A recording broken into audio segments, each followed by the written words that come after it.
Okay. No, I think he's real great. Hold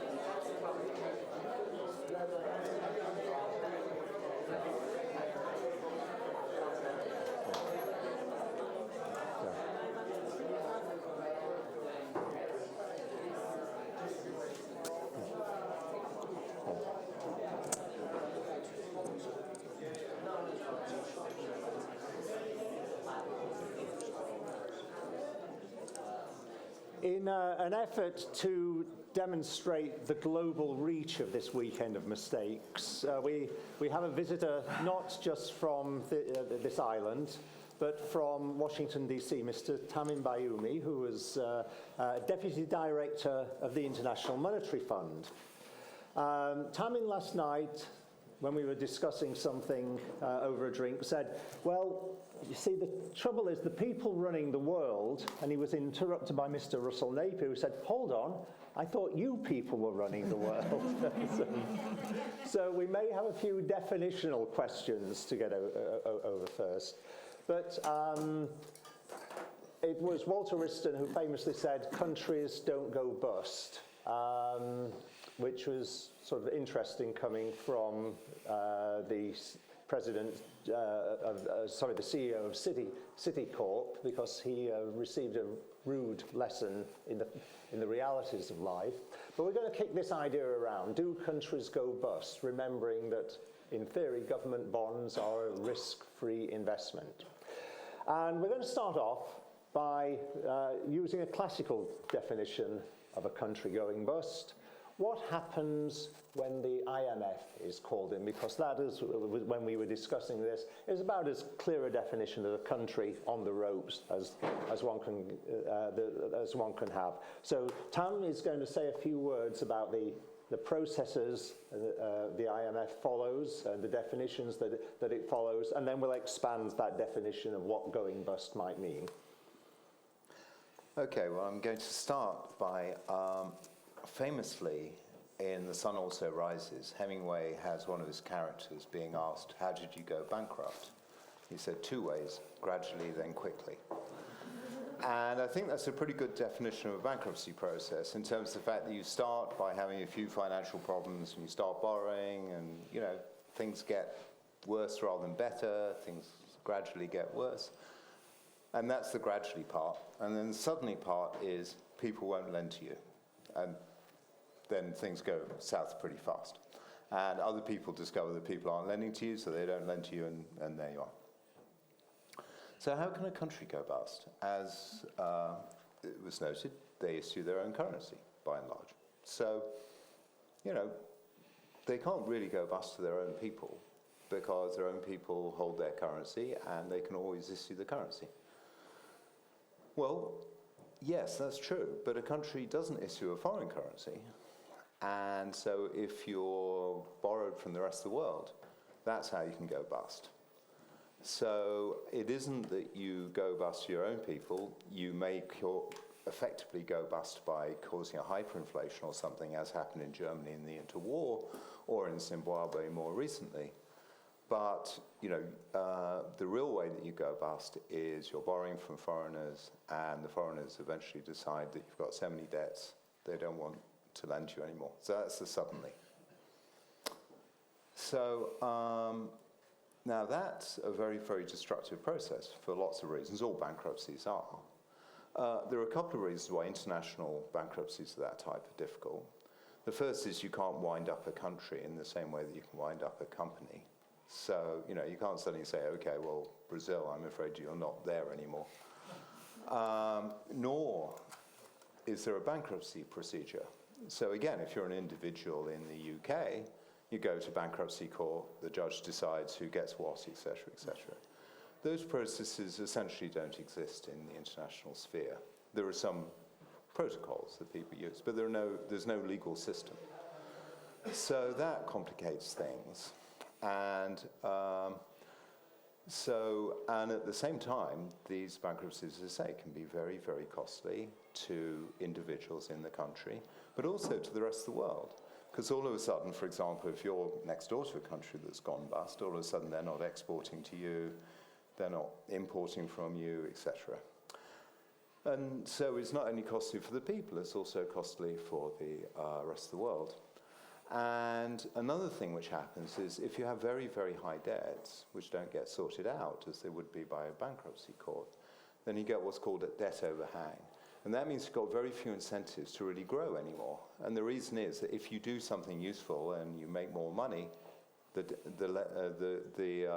asset holders get it, right? Because they've stopped getting money from you, and if you make some money, then they get it. So you really do destroy incentives to actually make your country better as well. So that's where the IMF comes in. So the IMF was formed in 1948, and it was formed as part of the Bretton Woods fixed exchange rate system. So the idea was, after the chaos of the interwar, with everybody defaulting and devaluing and doing all sorts of things, you'd have fixed parities. And the IMF was there essentially to decide if you needed to change your parity in order to ease adjustment. Fixed parities in currencies. Fixed parities in currencies, sorry. So everybody was fixed against gold, and gold was fixed, fixed against the dollar, and the dollar was fixed against gold. That's the way the Bretton Woods system worked. So the UK, for example, had $2.4 against $2.4 against the pound originally. So, but that fell apart in the early 70s. But this role that the IMF had for easing adjustment continued. And so that's sort of what the IMF now does. It doesn't really look after currencies, but it does ease adjustment. And the IMF is structured. Almost all countries are a member of the IMF. It's the most international body pretty much there is, together with the UN and our sister organization, the World Bank. And everybody puts in a certain amount of money. It's called a quota. And then in return for putting that money in addition to having us come out every year and put the economic stethoscope over you, you have the right to ask for money if you get into trouble. So the IMF is not a normal financial institution. It doesn't go out and lend to people. It waits until somebody asks for money, and then at that point, it's sort of duty-bound to at least propose a solution. And that solution is complicated because, as I said, there's not a bankruptcy court. And also, let's say it's the Bank of England, right? They'll ask for collateral, right? So if they want to lend to a financial institution, by and large, they say, well, you have to give us money, and then we'll only give that back to you if you sort your problems out. With the IMF, that's not the way it works, because we can't ask people to put down collateral. The reason that they've come is that they're in big trouble. So instead of that, we propose policies which will get them out of the trouble that they're in. So that's what's called, in IMF language, conditionality. So we impose conditions on the country in return for the loan. And often those involve, for example, devaluations, which is a form, at least if the foreigners have lent in local currency, of default. It's also often cutting government deficits, because often the problem starts with the government running huge deficits, and then that leaks out to the rest of the world. We can also very often decide that you need to write down your debt. So I said high debt's very destructive. Now, we can advise on that and say how much we think needs to be cut down in order to make the country viable. We do not get involved in those discussions. We are not a bankruptcy court. So the country and its creditors actually discuss the debt write-down. We are not involved in those discussions.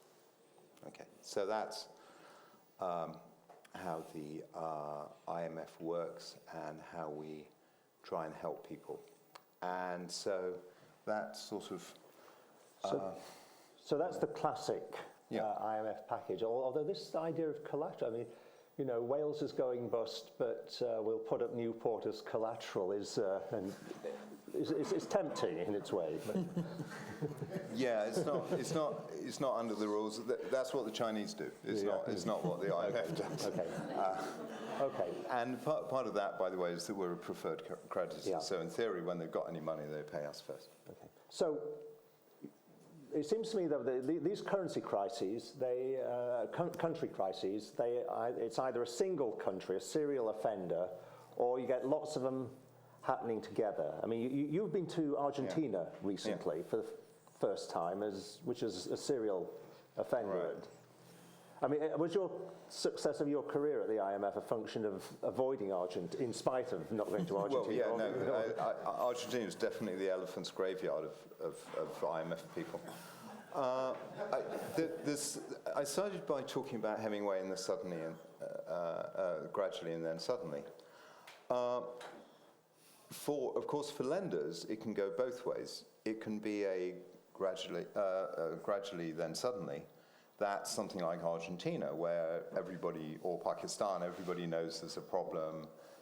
People are just waiting, and eventually gets to a point where they have to bring in the IMF. But there are also cases, such as the Asia crisis or the euro area crisis, where really for the creditor it's a suddenly, right? So again, in a lot of bankruptcies, this gradually process is kept under wraps, and suddenly you discover there's a problem. So for a lot of creditors, the experience of bankruptcy is not a gradually then suddenly, it's a suddenly. Okay, so let's broaden this out. And those tend to be the ones which have clusters, because it's when you don't know that there's a problem that lots of people can get into trouble. Okay, so let's go back to ancient history then. The Asian financial crisis, the Asian crisis, which in a lot of the Asian countries I visited was referred to as the IMF. Word crisis not included. Russell, do you want to refresh a few memories in the room about what happened there? Sure, so it is ancient history because I was in it, so that's how old. Yeah, I think we met. We were both in it. So it didn't begin with the Asian crisis, it began with an Asian economic miracle. And this is one of the astounding things about it, because Tom says how quickly it happened. And it did go from Asian economic miracle to Asian crisis in a matter of weeks. So we need to understand how that can happen, because you might think it's fairly obvious to spot when someone's going to go bankrupt. But in this case, believe me, it wasn't. So I was hired to go out there and be the Asian equity strategist for an Asian stockbroking company. And I arrived in May 1995. And I didn't necessarily think they were going broke, but I didn't think there was an Asian economic miracle. And I could see massive imbalances, and that's what we'll talk about and where they came from. But that was May 1995, and these imbalances didn't unwind until July 1997. And that's a very awkward period to be saying they're going to happen. So what were the imbalances that nobody focused on, even though they were absolutely evident in all the data? And why did they look at all this data and still conclude there was an economic miracle underway? Well, it relates, and as Tom was saying, there's a lot of history, particularly in the emerging markets, of managing exchange rates. And none of these people wanted their exchange rates to appreciate. It may have been they would have let them depreciate, but they didn't want them to appreciate. They were competitive at the exchange rate, and they wanted to stay competitive. So really all of them, and they never sat down and agreed this. It wasn't an Asian currency bloc or anything like that. But whether you were Korea, Taiwan, Indonesia, Malaysia, Thailand, Indonesia, when there was upward pressure on their exchange rates, they didn't let them go up. Now this didn't happen for a day or a week or a month or a year. It happened year after year after year. And this is how you build the imbalances. So what happened is the only way you can stop your currency going up when someone's buying it is really just to print more of it. So year after year, they just printed more and more of the money. The exchange rate didn't go up, but they were pouring lots of additional liquidity into the marketplace. And when you do that, you get good economic growth, you got a little bit of inflation, you got rampant asset prices as well. And you become less competitive, and there was more inflation, wages went up. And the crucial thing, the thing that I sort of pointed out at the time, was the current account. So if you're very, very competitive, basically what you do is you sell more than you buy. And they're all holding their currencies down so that they're competitive. But actually, they're going into current account deficit. They're not selling more than they're buying. They're actually buying more than they're selling, and it gets worse and worse and worse. And it gets about 3.5–4% of GDP. Now, once again, all publicly available information. This is the Asian economic miracle. They're all very competitive, but you could see this was getting worse and worse and worse and worse. Now, somebody had to justify that. And the justification was, well, they're only importing capital goods, machinery, and equipment to make them even more competitive. And we all agreed, or most people tended to agree with that and say, it's not really an imbalance, it's this thing. But it just kept going on and on and on. And China devalued, and we have to remember this. China devalued in January 1994. And nobody really understood just how quickly China could mobilize all its resources. Everybody knew that Chinese labor was cheap, but the speed at which it was mobilized. And then it became clear, maybe by 96, that one of the reasons that these guys really couldn't sort out their current account deficits is there was this new player on the block. And throughout this entire period, there was no problem because capital funded the whole thing. Actually, the bizarre thing was, as your current account deficit got worse, more and more capital came in. There was more and more upward pressure on the exchange rate. Normally, if you go back to the Bretton Woods system, when capital didn't move, when capital was restricted in movement, when your current account deficit got worse and worse and worse, this was a huge red flag. But the argument in the modern world was it didn't really matter because you could always fund it. This sounds a bit like the United Kingdom, actually. Don't worry, you could always fund it. And they did, and they spectacularly funded it. And to show you how spectacularly they funded it, on the eve of this crisis, United Kingdom pension funds had more money invested in Asia ex-Japan equities than America. Now just think about that. That is absolutely astounding. And why? Because growth, they said, economic growth means high return from equities. And that's a myth. And we can prove it over and over and over again.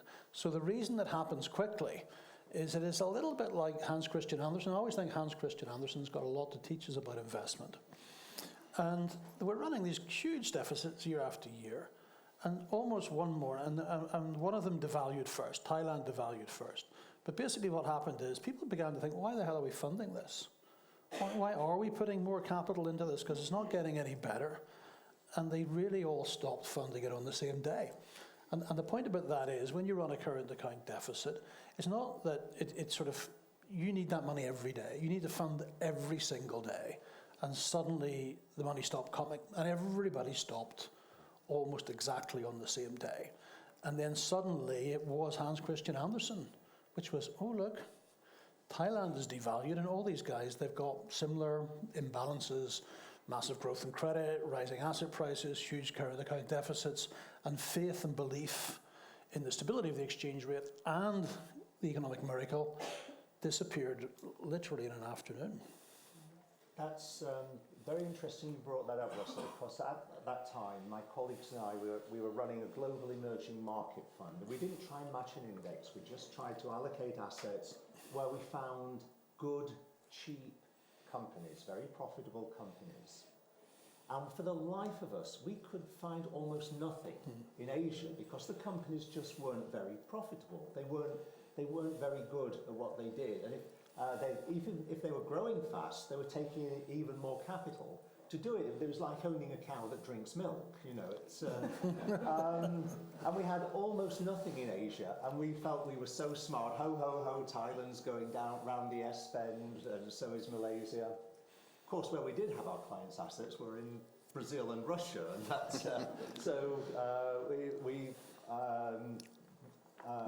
we weren't quite so wise. But it's kind of worth saying what happened there. So the Asia ex-Japan index goes down 70%. You lose 70% of your money. Indonesia went down 90%. You lost 90% of your money. Thailand peaked in 1994, and I think it was 2021 before it got above its 1994 level. There's this thing where people keep saying equities for the long run. Well, you identified that they were expensive. Well, they were so expensive, it took 20 years for them to get back. And many of them never came back because they went bankrupt. But it's the counterfactual which is interesting. Where should you have had your money in 1995? Yeah. And the answer is US. And it was kind of right. There was this interruption of growth. But the thesis was Asia would grow faster than the US. It did. The stock market didn't go anywhere in 30 years. The US stock market went through the roof. Yeah. To state the obvious, what you and your colleagues used to do is find the companies that would do well, not the countries that would do well, but the companies. And I remember very well being in Asia as Netscape listed. That was the first of these tech companies. It was a browser. And everyone's saying, what on earth, well, how silly is this internet thing? Why on earth would you invent in this unproven technology when you can buy Thai cement companies? And that was that seemed like at the time a rational conversation to have. So the other part of this was by concentrating on Asia, you missed the great technological breakthrough that powered returns for really for a generation. And emerging markets in total, as it turned out. Let's turn to the other cluster of failures, Europe, the Euro crisis. Yeah, well, the southern part of the Euro crisis was that a new Greek government came in and announced that the former Greek government had been basically fiddling the books, and that they'd been borrowing a lot more and spending a lot more than had been admitted. And now, the euro area crisis is weird, right? How can a country go bust? Well, think about, because the euro is its currency, but it's not issuing euros, right? It's like New York City going bust in the US, because they can't issue euros, so they can go bust. That's how the... They can't issue dollars. No, exactly. In New York City, they can't issue dollars. In Greece, they can't issue euros. Okay, so it's a bit like having a part of your country, a sort of sub-government going bust. So then what happened was the ECB, which is the people who can issue euros, sat on the sidelines. So then interest rates went up on Greek debt, and the lenders started looking around and saying, well, who else might be in trouble? And they looked around and they discovered that Ireland and Spain had got large property bubbles. They discovered that the Portuguese had basically borrowed in all sorts of ways. The government had borrowed, the private sector borrowed, you name it, but they had very high debt levels. And of course, Italy had very high government debt levels. So interest rates went up on all of those parts of the euro area. Now, the other half of this is the lenders. The lenders were basically Northern European banks to all of these countries. And these Northern European banks had very, very low amounts of money for losses. And the reason for this was there was this change in international banking regulation called Basel II, and this allowed large, sophisticated banks to use their own risk models to define how much coverage they had for losses. And completely astonishingly, they decided that they didn't need much money for losses. So you have a situation in which you have countries who borrow too much, and the lenders can't take a lot of losses. And so, as a result, the outcome of the euro area was that it was basically the public sector that had to take the burden. Now, especially in Greece, but also in a lot of the other countries that ended up borrowing. So of the 5 countries, 3 of them got international bailouts: Ireland, Portugal, and Greece. Spain and Italy sorted it out on their own. So there it was the home government that sorted out the problems, basically. But in the other 3, there was an international bailout. Of the 3 of them, the Irish went pretty well. Ireland basically got back on its feet pretty fast. Portugal was it did okay. And Greece was the mess. And part of the reason that Greece was the mess was, as I say, the lenders couldn't take it, so it had to be somebody else. And most of the rest of the EMU felt that the Greeks had sort of broken the deal by sort of lying about how much they were borrowing. And therefore, they imposed pretty harsh conditions on them. Now, in the end,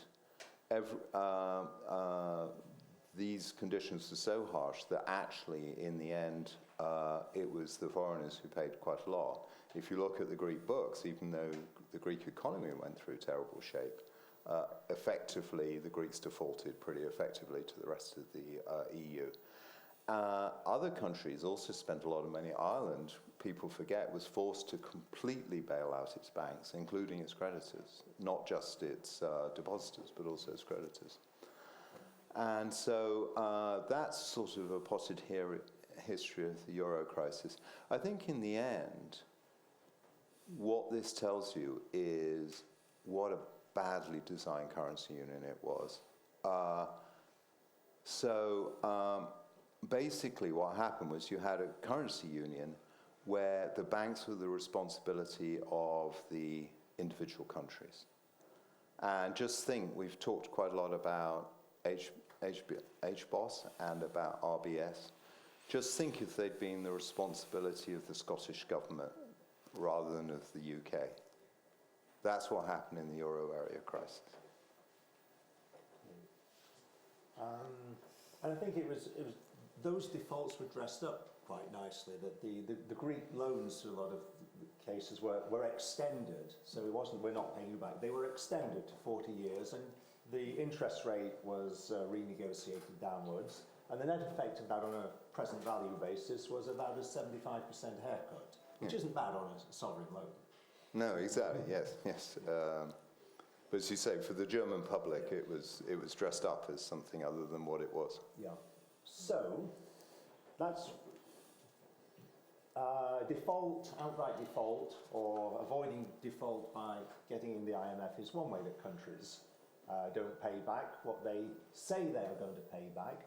But there are more subtle ways of doing this, and I think Edward last night introduced this as an interesting backdrop to the entire weekend. It's a theme which keeps recurring, and that is how countries can manage to give back less value, both to their, not just the foreigners, but their own citizens as well. So Merryn, I think you have a few thoughts on that.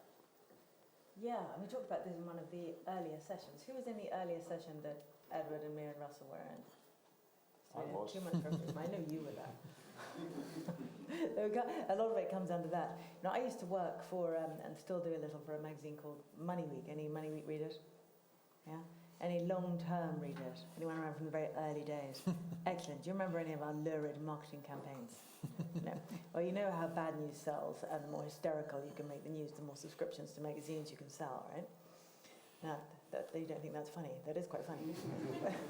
We used to have these campaigns where, the early days, and I used to have an American backer, American publisher called Bill Bonner, who ran a publishing company called Agora in the US, and they had a very good method of getting subscribers in, which they would tell them that America is going bust, and in the UK we would tell them that the UK is going bust, but it's okay, because we can help you find a way to not lose all your money when your country goes completely bust, right? And, we did quite a few of these campaigns, and I once got a call from Evan Davis on the Today programme, and he said, well, can you come in and talk to us about how the UK is going bust? And I thought, it was a bit awkward, because it's not really, meaning like that. Really quite like that. It's going to happen in that way. No one's going to come and repossess your house and give it to China. That's not how it works. And so after that, we stopped doing those campaigns, but we did start to write we did some really lurid campaigns after that, but not around companies going bust. You would have been horrified by these. And then we got Russell on at one point to explain to us how companies can go bust in sort of a private, more secret kind of way. And that, of course, is finance for oppression, and the way that you go bust, you deal with your debts without officially defaulting. You don't default on your debt, but you default on all sorts of other things. And Russell's much better at giving this list than I am, but you can go through a very hyperinflationary period, which you can do incredibly quickly to get rid of your debt, but it doesn't do much for your international reputation, as Tam will tell us. And you can do it, you can default on your citizens, which of course is austerity, and Russell says that won't happen this time round because there is no political appetite for it. But actually it does happen, and it is happening already around the place. And if you look at British councils, for example, 8 councils have gone bust in the UK across the last 2 years. We've lost 8, and we lost Birmingham very publicly the other day, and that's a full default on citizens. They're now only going to have their rubbish collected every 2.5 weeks, which is a thoroughly unpleasant business, and that's a proper default on your citizens. Social care, child care, etc., that all falls out. If you look at some of the councils in the UK, they're spending 80-90% of their budget on 2 or 3% of their population, unsustainable.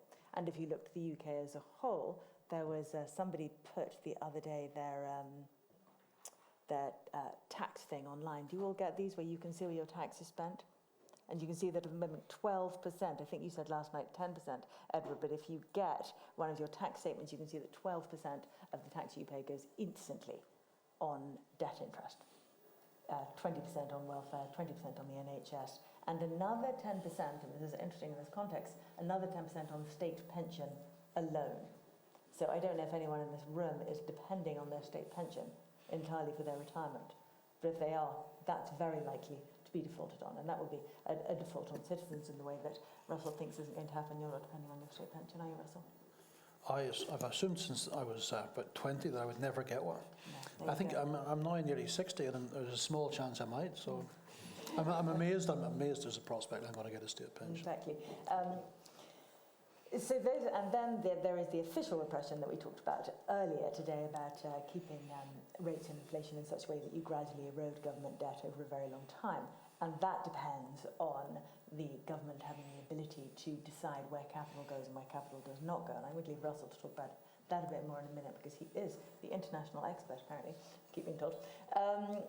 But if you look to your own investments and you look to the UK at the moment, you can see this beginning to happen. So you'll have seen some months ago announcements from the government that they have got voluntary agreements with some of the big pension companies, with Aviva, with L&G, with a couple of others, to ensure that going forward around 5% of their AUM in these pension funds will be invested in UK assets and UK private assets. So it's a very clear direction of your capital towards government plans. And if you look back to how we got here, look back to, you're right over there, back to the last period of very intense financial repression, which ended in the 70s. There was a moment in first July 1979 and then October 1979, again Russell will be more expert on this than I am, when capital controls were finally removed in the UK. And on the day when this was first announced in July, the FT index fell by 3% immediately. And that was because everyone instantly believed that money would flow abroad. At the time, almost all UK pension money was in UK equities. And the assumption was that the very second it was allowed to move, it would move. And the expectation at the time was that about 10% or so of the money in UK pension funds would shift immediately to somewhere abroad. And of course, what actually happened was that nearly all of it went abroad. So we now have a situation where there's only 4 or 5% of pension fund money is held in UK equities. So this sudden switch happened. And now here we find ourselves, all these years later, gradually switching back to a position where the government is beginning to say, well, actually, the situation we had back then, where all the money was invested in the UK, was rather superior to the situation that we have now, where none of the money is invested in the UK. So we begin to change regulations, to change the way we encourage institutions to behave, to bring that money back on shore. And it's the beginning of a type of financial repression that encourages capital to go in directions where the state wants it to go and in directions that may not necessarily be exactly what people would want if they weren't being encouraged in that direction. And then we have something else that Russell is now insisting on referring to as Merryn's Brit ISA, where your ISA, will quite soon, is your ISA wrapper in which you can put money and send it wherever you like, may well soon, and possibly even from next week, you will be obliged to put part of that into UK assets alone. So to go back to you and how do you go bankrupt slowly then quickly, the big question is often why do you rob a bank, because that's where the money is, and in the UK, why are you looking at pensions, because that's where the money is. It's where your money is, but as well it's the largest pot of available cash in the UK that can be redirected to state priorities without any extra borrowing required from the state. So that's where I would be looking at the moment when I'm looking at the UK and thinking, how do we go forward with this very high level of debt, but also this huge need for investment, for infrastructure, to reboot the UK stock market, etc. For other things on financial repression and how you get out of a very high indebted environment, I would pass to. But hold on, you are for a bit of, shall we say, enlightened repression. Enlightened repression, absolutely. Yeah. I mean, let's look at the UK stock market, okay, which is obviously hugely in the doldrums, very, very cheap, very unpopular globally. Our own pension funds don't go anywhere near it. And we do have, by the way, one of the things that the UK has, which the rest of Europe in particular does not have, is this vast pool of pension assets relative to our GDP. So if you look at some of the European countries, say Germany, France, Spain, even Switzerland, etc., they'll have pension assets to the tune of 3, 4, 5% of their GDP, sometimes up to 20, maybe 25. We have well over 100% of our GDP held inside pension funds, thanks to our brilliant defined benefit pension system. Who's got a defined benefit pension? I will pick up on this tomorrow, I'm sure. But anyway, so that pool of money should be available in some sense to do good for our own market rather than all being abroad. If you think that companies that are listed in the UK hire more in the UK, are more productive in the UK, etc., it's a big part of our capital infrastructure. And so it makes sense to me that we should encourage, to a small degree, a degree of financial repression that encourages our own financial ecosystem to work better. so repress me a bit, but not. Well, absolutely. I mean, there's definitely an optimal You can stop level there. of repression. Definitely an optimal level, one that can enhance, that can help bring our debt down slightly, but which hopefully can't lead us into the kind of stagflation that we had in the 1970s and doesn't take away our productivity completely. Is that a head shake or a head nod? No, I wanted so I want to take everything you said, which obviously is very, very good, and apply it to the European Union, and then see if you get the same outcome. So the outcome that you've explained here, let's apply that. There are so many problems because there is one central bank and there are 20 countries. So let's say each of the countries starts applying, and I think you're right, I think they will. They'll each start applying these policies. They're all incompatible with the existence of a single currency ultimately. They're all in breach of European competition law. And some countries need to inflate away their debts, France, Italy, and there's one very big one that doesn't, which is Germany. So if you were to take Australia, Canada, the United Kingdom, the United States, they all apply exactly the same policy. And then you look at the European Union, you get a completely different outcome because you can't have a single currency. I mean, you said, Tam, in kind of just passing, it was a very badly designed single currency, or it's a very bad designed monetary union. Do you think it's one that can be sustained if we go to this form of policy? Earlier on we were discussing this very boring book on French banking before World War, or before 1979, but the author of that book makes a very interesting point. In a world of sort of a dirigiste system, this system where the state controls all this allocation of capital, you couldn't have had a single currency. The whole point of the post-1979 period is to try and make sure this is all centralised. And what we're really talking about is localising all these powers back into the 20 members of the euro. We're finally, a repression is a decentralisation of power from the core European institutions, whether it's the Commission or actually in Frankfurt. So if Merryn's right, and obviously I think she is, we apply it in Europe. What does it mean for this already rather not so efficient monetary union? Okay, well, can I briefly? Quickly answer that, then we'll go to question and answers.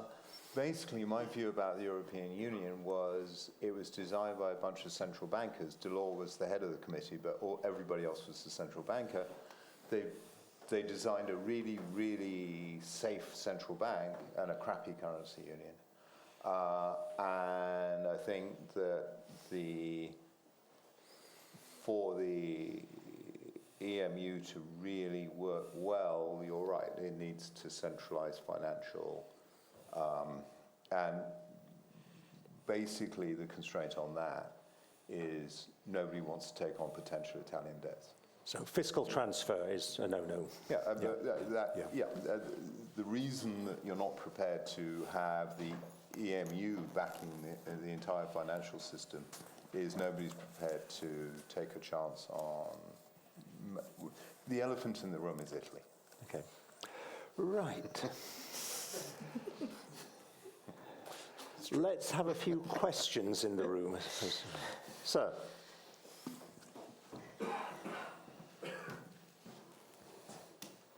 First of all, thank you so much for this talk. So I have two questions. So one to Mr. Russell. So you mentioned about when economies are growing, and especially in the Asian case, what was seen was that when economies were growing, people thought that the equities are going to grow as well, and therefore invest in the equities was a smart decision. But you don't seem to agree with that. What do you think about the case of India right now, where it's 8.2% GDP growth, one of the highest in the world? It beat IMF's standard. And in the last 5 years, it's given a CAGR of about 11% in the equity markets. Do you think the same case is going to repeat in India, or do you think this is a new, it's going to be a new paradigm, case? perhaps? Is it different this time? Yeah.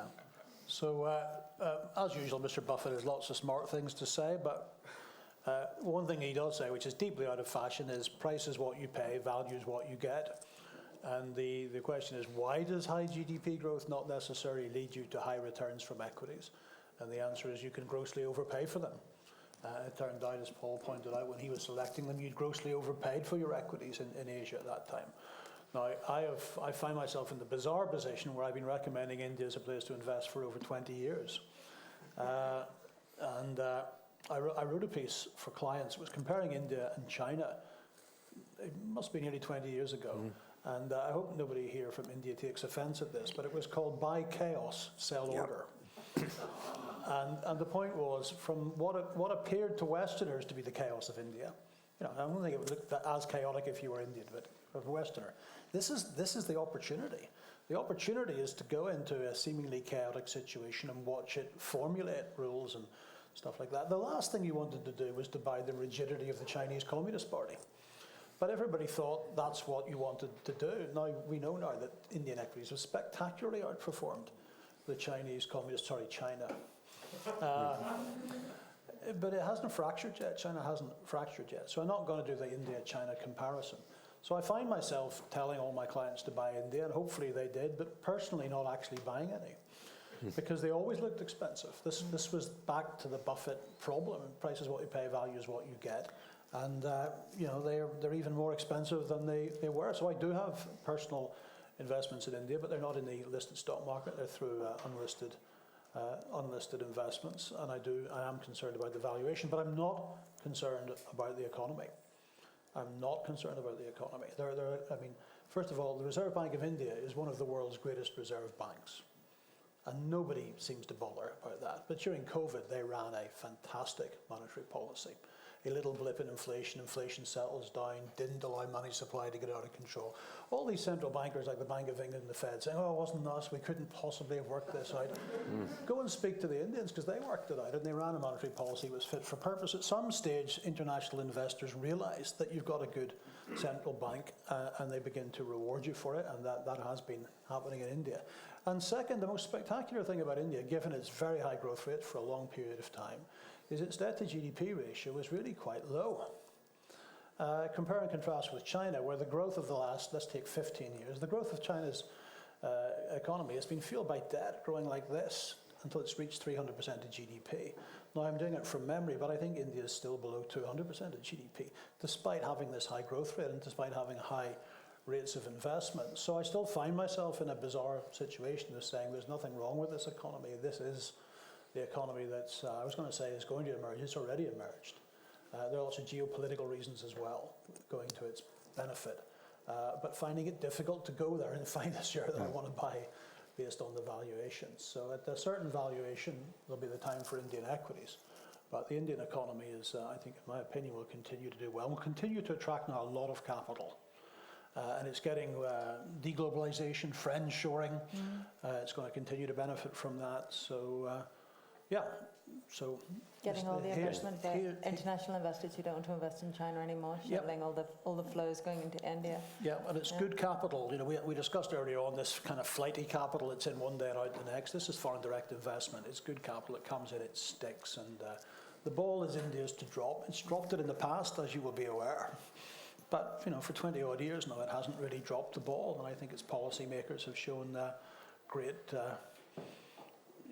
skill, and we should all go and study a little bit more about it. I mean, it's not. I don't have to tell you it's not perfect. I mean, there's a lot of problems, but actually they've made some really clever, good decisions that we should be paying more attention to. Okay, let's take a couple more questions. The young lady there, and then the gentleman next to her.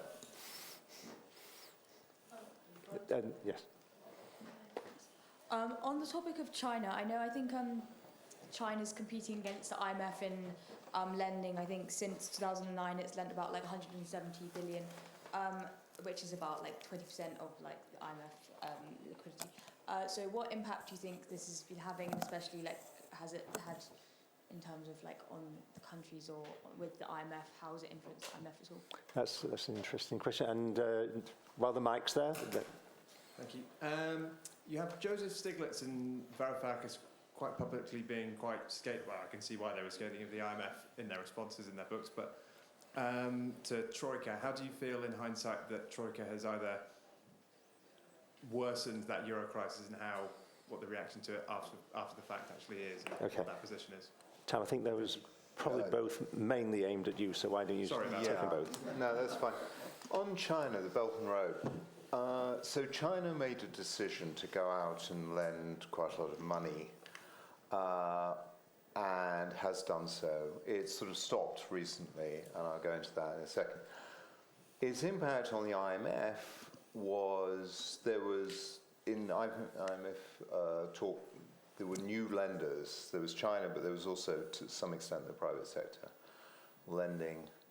What that did was it meant that people didn't have to come to us as early, and as a result, there's quite a lot of debt built up in the international debt markets, probably more than would have happened if China hadn't been there, in fact, certainly more. And the result is that the problems that we're beginning to see are bigger and more difficult. Certainly Sri Lanka would be a very good case of that. So that's one way in which China's lending. The other way is these new lenders. So in the old days, essentially, there's this group called the Paris Club, which you can think about as the advanced Western Europe and the US. They used to do most of the lending, and they pretty much followed what the IMF advised, and therefore country workouts were never easy, but they were relatively smooth in terms of their process. With these new lenders, the private sector and the Chinese sometimes claim to be a private sector lender as well because it's the banks. Those negotiations about how the adjustment occurs have become a lot more complicated. And that's really, really delayed workouts. And that's a big problem because time is money in bankruptcy. If you delay a year, everything's much worse. It's a haircut, it's a default. Yeah. And so that's the two ways that China's entry and recent exit. If China had carried on lending huge amounts of money, we went out and we told them they were going to lose a lot of money, and they basically, I think, thought that we were saying that because we didn't like China. In fact, they have lost a lot. Yeah. Greece. Look, the debate about Greece is going to be complicated. Part of the reason I structured my description of the euro area crisis the way I did, and by the way, thank God I was nothing to do with Greece, so I can say all of this without sort of fear of the IMF. You sidestepped Argentina and Greece. It's all internal politics, isn't it? Great place to go on vacation, lousy places to work for the IMF on. I structured it to make clear I do think that the conditions on Greece were harsh. I think if you go through the record, you'll discover that the IMF was much more queasy about that than the German government. And the Germans, A, felt that they'd broken their promise, but B, as I say, the other thing, the story of the euro area crisis that everybody misses is that the conditionality on the borrowers was very heavy because the guys who'd originally lent the money, the banks couldn't afford the losses. And that's the thing which never really came out about the euro crisis, which is the European banking system would have been bust in any sensible outcome. And to keep the banking system from going bust, somebody in the public sector had to pay, and so it had to be either the home government or the rest of the EMU. And in particular, in Greece's case, they attempted to get the Greeks to pay, even though in practice a lot of the default ended up at the doorstep of the rest of the EMU. And it was extend and pretend the banker's friend. You don't have a 5-year loan, you have a 40-year loan. Well, that's, yeah. If you've got 3 minutes, I wanted to tell a story about the Asian financial crisis that directly relates to Asia. So, Okay, in September, I'd like to get a couple more questions in, Russell, so very, very quickly, and then two more September 98, I'm giving testimony to the French Senate. They're investigating the Asian financial crisis. I'm explaining what I've just explained to you here. It was trying to manage all these exchange rates that created imbalances. You can see in 1998, this was directed towards the euro. I said, if you do the same thing, you'll get these imbalances. One day they'll unwind. Anyway, I got a speech from a member of the French Senate saying I was far too young to appreciate the euro. The euro was there to stop warfare. I didn't get it. I never fought in a war. Been close to a couple. Different story. And so sat down. He said, look, what this euro will do, it will iron out all the inefficiencies in Europe. It will make us all the same. And if it makes us all the same, it will stop warfare. Well, my opinion is exactly the reverse. If you put in place a monetary policy to iron out all inefficiencies and make people more alike, all the inefficiencies, and I said to him, look, all the inefficiencies that you're destroying, in Europe, that's called culture. And if you put it in place and you start destroying the fact that every French village has 3 little bakeries or something, you're not going to stop a war, you're going to start a war. Now, there is a punchline to this. So I now got a standing ovation from 2 members of the 16-member delegation of the French Senate. And I was asked to leave the room by the French consulate. Okay. So I was obviously curious as to who was giving me the standing ovation. So I said, who gave me the standing ovation? And he said, ignore them. That was the communist and the fascist. Okay. But my point about all of this is, this is exactly what's happening. Who is benefiting from the euro? Okay, I'm worried now the communists and the fascists. because Hay on Wye has got 3 artisanal bakers. The lady here, and then the gentleman there. Thank you. Sorry, a small 2-part question. So with respect to all these cultural differences, one of the big pushes in the Eurozone at the moment is for capital markets union. They think that this will be the mechanism by which they can iron out those differences. It hasn't worked so far. Will it work? And you know, even Bruno Le Maire is being confused now that the other week he said, you know, we must mobilize European savings to, you know, invest in defence. You know, this can bring us together. Could defence be the mechanism that finally makes capital markets union work? And secondly, how does that fit into what we're seeing on an individual country level, where all these governments are imposing windfall taxes on the banks, and this is running contrary to what the ECB obviously wants. But interestingly, they've been cutting deals with the banks as well and saying, well, we'll lower your tax if on the conditionality you buy our bonds. So just any thoughts on that? Okay, let's take this. So that's defence, windfall taxes, and the question over here. Hi, I'm just wondering, fascism was mentioned briefly. With kind of political instability going around, the potential of another Modi presidency in India, as you were talking about, and maybe attempts at a 2-tier society and, you know, sense of smell issues with that. And corruption, I mean, how does this play into when countries go bust? How do these things separate? You describe very ordered markets, very logical things, when in reality humans are not always very logical. And how do you defend against corruption, essentially, when you do try and build these economies back? Okay. Well, I can answer these first. So financial repression is incompatible with the centralisation of power. And this taxation thing and trying to persuade the French banks to, I mean, it's just not compatible with the existence of a single currency whatsoever. And it has to be the direction of travel, because the main statistic that we just want to ignore is that the debt to GDP of France is 330% and Germany's 200. And when the euro was created, they were both exactly the same. So if we need, as we said, as Merryn has well explained, how do you get rid of this debt? Well, France needs to pursue one policy and Germany doesn't. So we're having this tussle. I think your 2 points, is we've got them going in different directions. And the French, of course, the French will say, look, this is our last chance to bring it all together. But ultimately, they're the ones who'll drive it apart because they're the ones who need everybody to buy their government bonds. So you're going to see this. This thing you've just mentioned is a decentralization of monetary authority, not fiscal authority. If each government in Europe can drive its banks to buy its bonds, they are directly involved in monetary policy. How can you have 20 monetary authorities in a single currency? So Jean Monnet famously said, he said Europe will be forged in crisis. What he meant was the unification of Europe will be forged in crisis. And I think every crisis we've seen has been Europe centralizing. This one is different. This is Europe decentralizing. So that's why I think this is so much different. Everything we're talking about has many different ramifications for this. In terms of fascism, I think Mussolini is it's called corporatism.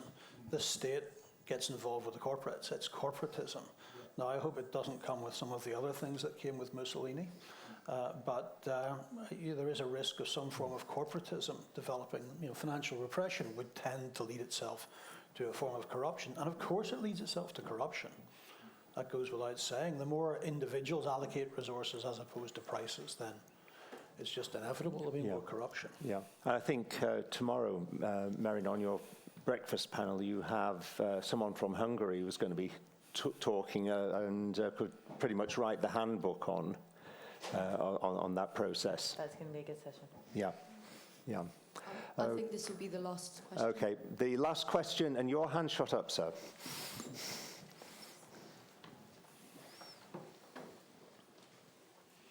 I just wanted to ask about Argentina. I think you said you'd just come back from Argentina. I just wonder what your take on what's going on there and the way they seem to be restructuring their economy in quite a unique way. Well, yeah, they're not really. What you see and what you get can sometimes be different. Two things. I'll make two basic points. The first is, why was Macri elected? He was elected because the current situation was so bad that a large number of people thought they had nothing to lose from trying something different. And Macri, as a lot of politicians, Milei, as with a lot of politicians, actually thought people voted for him rather than not voting for what they had. Clinton was the same, by the way, and that was where all the gays in the military and stuff came from. The second thing is, Milei does not have much power. He's the president, but he has nothing in Congress, and he has none of the regional governments. So you're not going to get that much from Milei. He's going to be able to force something from the bully pulpit, but not that much, because in the end he doesn't have a political base. Yeah. And one of the lessons of my time in emerging markets was when Argentina did face rigor and accepted it for an extended period.